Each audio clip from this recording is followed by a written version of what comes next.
It ain't my lived experience, Sebastian. I've moved out of the capital precisely because of the levels of crime, the levels of street harassment, the levels of dirt, the rapidly changing demographics, which, you're not allowed to say this because you're a racist if you do, but... Do you recognise your capital city anymore? In this video, Phillips delivers a brutal reality check to Labour Councillor Sebastian Salek, explaining exactly why she and thousands of other Brits have been forced to flee London. Watch how he tries to claim the city is a success while our communities are sold off to the highest bidder. If you want to see more videos like this, hit the like and subscribe button, and don't forget to ring the notification bell so you don't miss a thing. Now, let's watch this together, and then I'll share my thoughts at the end. Things aren't very easy in London, are they? And the people who currently carry the record for that for a long time now are Labour. We have seen a huge increase in crime, despite the fact that Sadiq keeps telling us, using all sorts of strange reference points like, holidaysforyou.com, name London the best place to go on a weekend, voyage. Oh, right, yeah, that does it then, because they say so. But it's not pulling the wool over anybody's eyes, is it? There has been a terrible record on crime, and Labour's hold over the capital could be looking very shaky, particularly with the sort of extreme elements of the left potentially competing with them. Yeah, I mean, look, I think everybody's looking at London in different ways. You've got the Greens looking to make gains, Reform, not surprising, they're going for the Tory heartlands of London, if you like, the outskirts, as you say, that a lot of them voted Brexit, a lot of them aren't happy about ULEZ, often because their drivers driving out of London. But broadly, I think Sadiq has had a really successful time. And do you know what? I challenge you on crime. A lot of those figures are coming down. Knife crime lower now than it was in 2016. The murder rate is lowest since 2003 or something. It's lower than most European capitals and certainly lower than every US state. And we talk a lot about stolen watches and handbags and all of those expensive items, which, when it happens, of course, it's horrible. But the rates of those are falling drastically, 60% year on year. So the position is improving a lot. The difficulty is, look, I don't know where those stats have come from, but I'm going to take your word for it because I believe you to be an honest broker.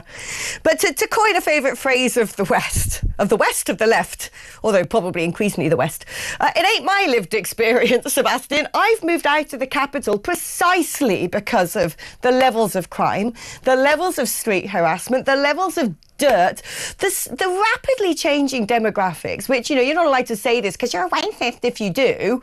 But, I used to live in Earl's Court, and within 4 years, it went from being, all right, a bit of a bogey part of the borough of Kensington, but a nice place to live, very family oriented, to within those 4 years, just becoming something unrecognizable. All the small independent shops had closed, yet more betting shops, yet more takeaway shops, yet more vape stores, souvenir shops. It seemed to me a lot of the hotels in Earl's Court might no longer be doing holiday trade or tourist trade, but might be making their money from various entities who pay them to look after asylum seekers instead.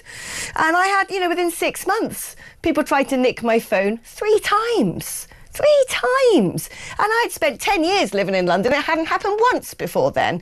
And everybody I speak to is saying the same thing. Everybody now, if you live in London, has had some sort of experience or knows of someone who's had some sort of experience, which it's not just a case of, oh, well, they tried to nick your phone. It's only a phone. Everyone's got phone insurance. It changes the whole way you live, especially perhaps if you're a woman, from there on afterwards. You're too scared to get your phone out of your handbag. If you're walking, you get out of the tube and you don't quite know which way to go, you can't just go, oh, let me check. You constantly look over your shoulder. It just felt like a constant knot in my sternum, that sort of tight grip of feeling of just anxiety, and it became too much. Rental prices through the roof as well, rent going up £1,000 a month for me. I mean, that is what I went through, and I know I'm not alone in that. So stats, I'm afraid, just ain't going to bake for me. Yeah, I mean, look, I think we can probably agree on phone snatching. That's been a real issue, and the stats bear that out as well. And look, I'm pleased to see the Met getting a hold on it. There was a story I was talking about on another channel the other day about the bikes that can ride quickly enough to catch up with these guys, and you know, I hold them to account often as well in my job as a counsellor, and it's a very visible crime, isn't it? So when it happens to you or you see it happen to someone else, you get that sense that crime is everywhere. Whereas if burglary were going through the roof, we probably wouldn't notice it as much because you don't tend to notice a burglary. That said, I think you put your finger on the real issue when you talked about housing. Of course, there is a massive housing crisis. That is probably the biggest problem that London has. But doesn't it also show us that London is a victim of its own success? So many more people want to move to London than we have housing for. So really, the direction of travel it still continues to be inwards. Well, I'm afraid I'm going to be, pick at that a little bit if you don't mind, because there's a lot. When you look at the demographics coming into London, there's increasingly amount of illegals in London. But also, one of the big problems we've had when it comes to housing stock is for too long, we've allowed miscreants from foreign countries to use buying housing stock in London as their Swiss bank account. You know, when they had these new developments down in, what's it called, the place with the new American embassy. I want to call it 12 Trees. Yeah. What's it called? Elms. 9 Elms, that's it. 12 Trees, 12 Trees used to be a rugby player for Gloucester. That's why that popped in my head. But when those were advertised, all the brochures were being done in Cantonese. You know, there are whole entire blocks being bought by Emiratis. You know, it's used because it pushes the price of the housing stock up. They can sell it on and make a ton of money. You know, that's part of the reason why there's not enough available housing. And also, when you look at how many people are being given social housing who weren't even born in the country, it sucks, quite frankly, if you're a Brit living in your capital city, because it doesn't really feel like it belongs to us anymore. Look, I'll agree that it is definitely a problem. And I've been saying this for many years as well, that we can't have wealthy Gulf billionaires coming in and buying up our housing stock and using that as their own assets. And it just doesn't work for communities, does it? All those properties are empty and you can't build anything out of it. But I mean, I just look at the people around me who live in my community, not to the wealthiest borough in London by any stretch of the imagination. It's not Hampstead or Kensington in Waltham Forest, but people really, really love living there and wouldn't be anywhere else. And these are people who are born in Britain. These are people who have moved here as well. It's a real mixture. And so the London that you describe, a lot of it, I just don't really see around me in my lived experience every day. Oh, ain't you lucky? I'll tell you what, where I live now is nice. Really the commute is a bit harrowing, but it's worth it. Let's talk. Did you catch that phrase Sebastian used? London is a victim of its own success. That is the language of the elite class.